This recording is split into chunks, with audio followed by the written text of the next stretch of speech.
ഇത്തവണത്തെ ബിഗ് ബോസിന് ഒരു പ്രത്യേകതയുണ്ട്. ഒരു സീസണിലും ഇല്ലാത്ത ഒരു ബ്രദർ സിസ്റ്റർ കോംബോ ഇതിലുണ്ട്. ഏറ്റവും മനോഹരമായി, ഭവ്യമായി, ശാന്തമായി സംസാരിക്കുന്ന, എല്ലാവരെയും റെസ്പെക്ട് ചെയ്യുന്ന നന്ദന എന്ന കുട്ടിയും അവളെ താങ്ങി നടക്കുന്ന നല്ലവരായ കണ്ണൻ ചേട്ടൻ, സിജോ ചേട്ടൻ, അഭിഷേക് ചേട്ടൻ എന്നിവരെയും ഇതിൽ കാണാം. ഈ ഒരു കോംബോ അടിപൊളിയാണ് ട്ടോ.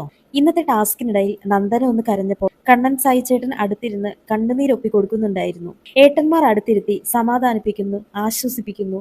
അങ്ങനെ എത്ര മനോഹരമായ നിമിഷങ്ങളിലൂടെയാണ് ഇന്നത്തെ എപ്പിസോഡ് കടന്നുപോയത്. ഇന്നലെ സിജോ ചേട്ടൻ അടുത്തു വന്ന് സംസാരിക്കുമ്പോൾ ഈ കുഞ്ഞു പെങ്ങൾ ദേഷ്യപ്പെട്ട് പാത്രമൊക്കെ വലിച്ചെറിയുന്ന ഒരു സീൻ കണ്ടിരുന്നു.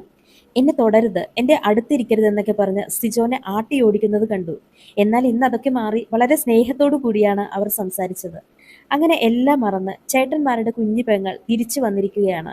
ബിഗ് ബോസ് ഹൗസിൽ നിന്നും ഇറങ്ങിയാലും ഈ ഒരു സൗഹൃദം അങ്ങനെ തന്നെ നിലനിന്നു പോട്ടെ. അത്രയ്ക്കും മനോഹരമാണ് ഈ ഒരു സൗഹൃദം കണ്ടിരിക്കാൻ. സ്നേഹസമ്പന്നരായ 3 ചേട്ടന്മാരും ഒരു കുഞ്ഞു പെങ്ങളും.